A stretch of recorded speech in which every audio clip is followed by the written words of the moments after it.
नमस्कार, मैं वेद प्रकाश। भारतीय धक्कड़ है इंडिया में आपका हार्दिक स्वागत है, अभिनंदन है। इस वक्त मौजूद हम महाराष्ट्र के जिला सतारा के गांव वडूज में।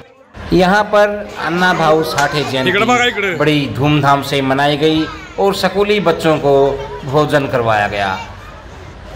500 से अधिक बच्चे स्कूल में मौजूद थे। सभी बच्चों को यहाँ पर भोजन वितरित किया गया और जयंती बड़ी धूमधाम से मनाई गई।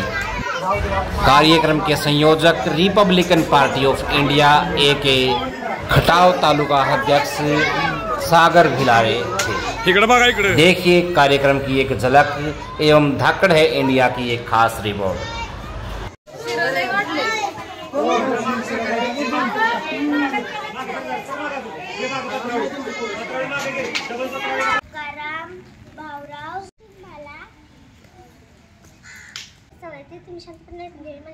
लढण्यासाठी ज्यांनी आयुष्य वेचले त्यामध्ये आज मी तुम्हाला लोकमान्य